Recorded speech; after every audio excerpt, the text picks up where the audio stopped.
Hello student, आज से हम चैनल पर एक नई सीरीज स्टार्ट कर रहे हैं जो कि होगी क्लास 10th मैथ की। और इसके अंदर हम हर चैप्टर की हर एक एक्सरसाइज करेंगे। तो एक्सरसाइज 5.1 के अंदर क्वेश्चन 1 है, उसमें ये बताना है कि जो स्टेटमेंट आपको दे रखी है वो एपी में है या नहीं है।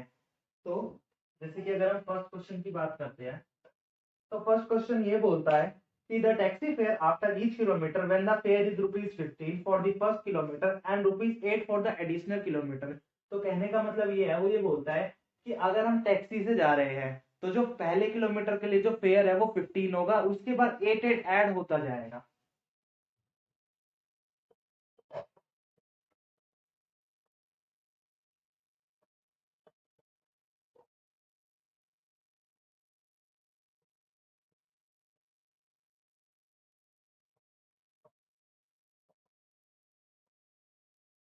तो जो फर्स्ट किलोमीटर का जो फेयर है वो हुआ 15, देन उसके अंदर 8 और ऐड हो गया तो हो गया 23, देन उसके अंदर 8 और ऐड हो गया तो हो गया 31, देन उसके अंदर 8 और ऐड हो गया तो हो गया 39। तो हमारे पास जो एपी जो बनकर आई है वो है 15, 23, 31 और 39। तो आप बताओ, इनका जो कॉमन डिफरेंस है वो है 8। इसमें भी 8 का फर्क है, इसमें भी 8 का फर्क है। तो ये पूरी की पूरी क्या है, एक एपी है। तो एक्सरसाइज 5.1 का जो क्वेश्चन नंबर 1 का जो 1 पार्ट है वो एक एपी बनाता है। नंबर 1 का सेकंड पार्ट है वो ये बोलता है कि आपके पास एक सिलेंडर है और उसका कुछ वॉल्यूम है, और उस सिलेंडर में से जितना भी उसका जो वॉल्यूम है उसका 1/4 पार्ट जो है सक्सेसिवली हमें निकालना है। तो जैसे कि सेकंड क्वेश्चन की अगर हम बात करें तो मान लीजिए कि लेट द वॉल्यूम बी 16 मान लीजिए 16 यूनिट क्यूब, वट जो भी आप वॉल्यूम बोलना चाहो, ठीक है। तो फिर वो बोलता है कि जब 16 है तो इसका 1/4 रिमूव कर दिया होगा। तो इसका जो है 1/4 हमने क्या कर दिया, रिमूव कर दिया।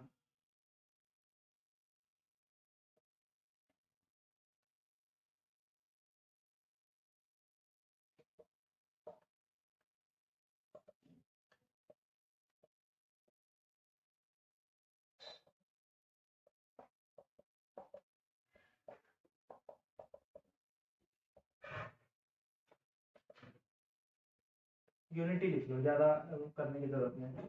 तो हमारे पास पहले 16 था, देन फिर 12 है। अब फिर से इसका 1/4 पार्ट हम निकाल देंगे।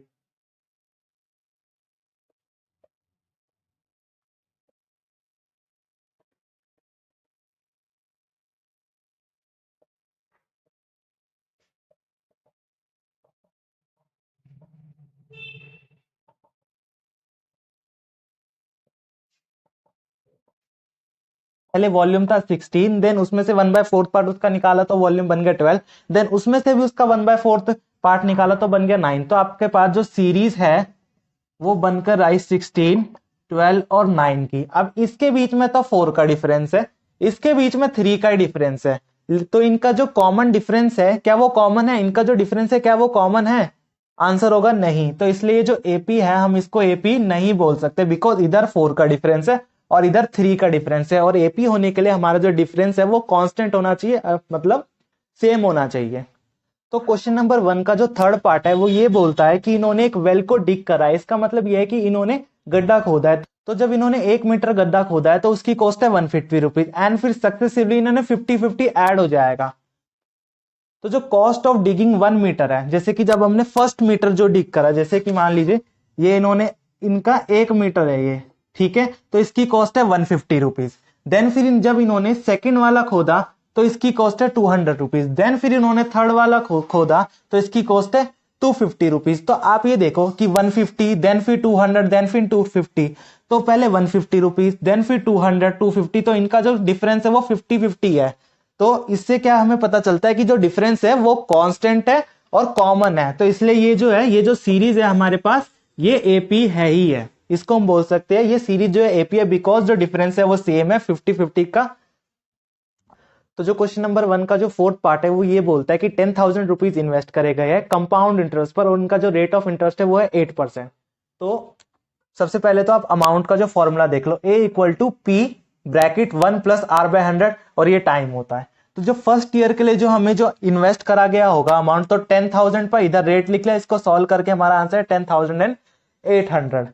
तो फिर वहीं पे हम जब सेकेंड ईयर के लिए जब इन्वेस्ट करेंगे तो सेम वही फॉर्मूला है, बस टी की जगह 2 आ जाए क्योंकि हमने 2 साल के लिए इन्वेस्ट करा है। तो इसको जब आप सॉल्व करोगे तो ये आंसर आ जाएगा। देन फिर थर्ड ईयर के लिए भी सेम ही फॉर्मूला है, थर्ड ईयर का भी निकालो, सेम ही फॉर्मूला है, बस अब 3 साल के लिए इन्वेस्ट करा है तो इधर 3 आ जाएगा। देन इसको सॉल्व करोगे तो आप ये आ जाए, तो आपका जो आंसर होगा इसको सॉल्व करने के बाद वो ये होगा। तो फिर जो सीरीज बनेगी वो ये बनेगी 10, 800, 11, 664 एंड 12, 597.13। अब इनके बीच का जो डिफरेंस है वो इसका तो 864 है और इसका 933.12। तो ये जो डिफरेंस है वो सेम नहीं है, तो इसी कारण से ये जो पूरी की पूरी जो सीरीज बनी है वो एपी हमारी नहीं है, बिकॉज कॉमन डिफरेंस इनका जो है वो सेम नहीं है। तो जो क्वेश्चन नंबर सेकंड है उसके अंदर आपको किसी भी एपी की फर्स्ट टर्म दे रखी है और उनका डिफरेंस दे रखा है, तो अब आपको उसकी 4 सक्सेसिव टर्म्स जो है वो निकालनी है। तो एपी निकालने का फॉर्मूला होता है हमारा ए एन इक्वल टू में ए प्लस का एन माइनस 1 का डी। तो A1 तो आपको दे ही रखा है, अब A2 निकालते हैं। तो A2 जब आप निकालोगे तो A की जगह तो 10 ही आएगा। अब n क्या है, इधर 2 है तो 2 माइनस 1 और इनटू का d, ठीक है। तो 10 प्लस में 1 प्लस में 10, देन 10 प्लस 10 कितना हो जाएगा 20। तो ये क्या आ गया आपका A2 आ गया आपका इधर से।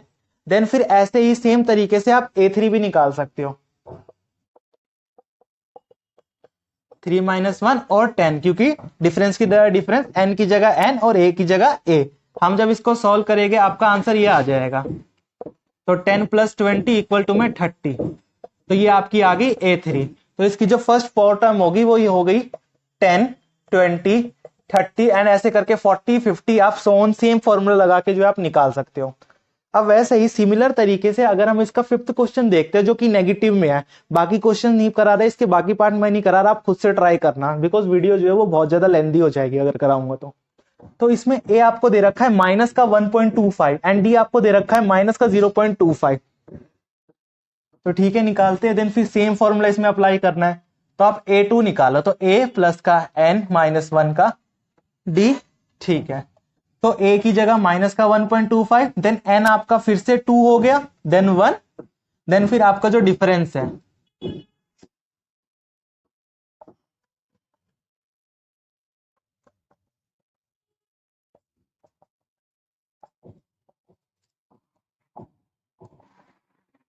ठीक है। देन आपका ये जो A2 आ गया वो आ गया आपका 1.25 माइनस का। देन वैसे ही आप सेम A3 भी निकाल सकते हो।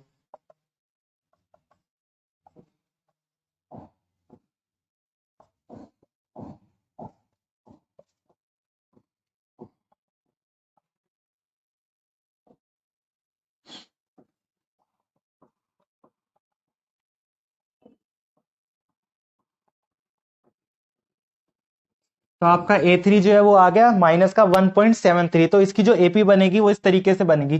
तो जो फर्स्ट टर्म है AP की वो होगी माइनस का 1.25, सेकेंड टर्म होगी माइनस का 1.50 और थर्ड टर्म होगी इसकी माइनस का 1.75 एंड जैसे ही सो ऑन आप माइनस का 2.0 देन 2.25, इस तरीके से करके आप बाकी टर्म्स भी जो है AP की निकाल सकते हो।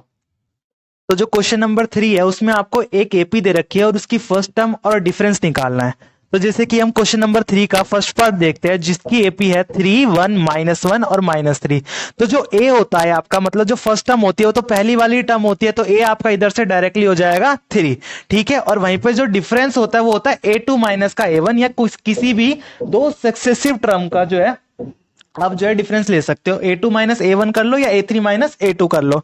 तो A2 माइनस A1 जब आप करोगे तो 1 माइनस 3, 1 माइनस 3, तो आपका आंसर आएगा -2। और जब आप A3 माइनस A2 करोगे तो -1 -1, तो -1 माइनस में ये वाला 1, तो तब भी आपका जो है डिफरेंस है वो सेम ही आएगा। आप कोई भी मेथड अपना सकते हो, मतलब कोई भी 2 टर्म लेनी है और उसको आपस में माइनस करना है, कर देना है, तो आपका जो है डिफरेंस आ जाएगा, ठीक है। अब वहीं पे जो इसका जो थर्ड वाला पार्ट है उसमें भी सेम वही जो फर्स्ट टर्म है वो यही वाली होगी, किसी का भी उठा के सेम देखते ही पता चल रहा है ये तो। और वहीं पे जो डिफरेंस है वो A2 माइनस A1 हो जाएगा। तो 5/3 माइनस का 1/3, तो 5/3 माइनस का 1/3। तो फिर जब आप इसको सॉल्व करोगे आपका आंसर आ जाएगा, ये आपका D आ जाएगा। फिर सेम उसी में भी आप A3 माइनस A2 भी कर सकते हो। तो 9/3 माइनस का 5/3, सेम जब आप सॉल्व करोगे तो आपका आंसर 4 आ जाएगा। तो डिफरेंस आपका सेम ही आएगा, चाहे आप इन दो टर्म को लो, चाहे इन दो टर्म को लो, चाहे आप इन दो टर्म को लो, आप किसी भी टर्म को जो है ले सकते हो यहाँ पे, लेकिन वो सक्सेसिवली होनी चाहिए, मतलब एक के बाद दूसरी आनी चाहिए।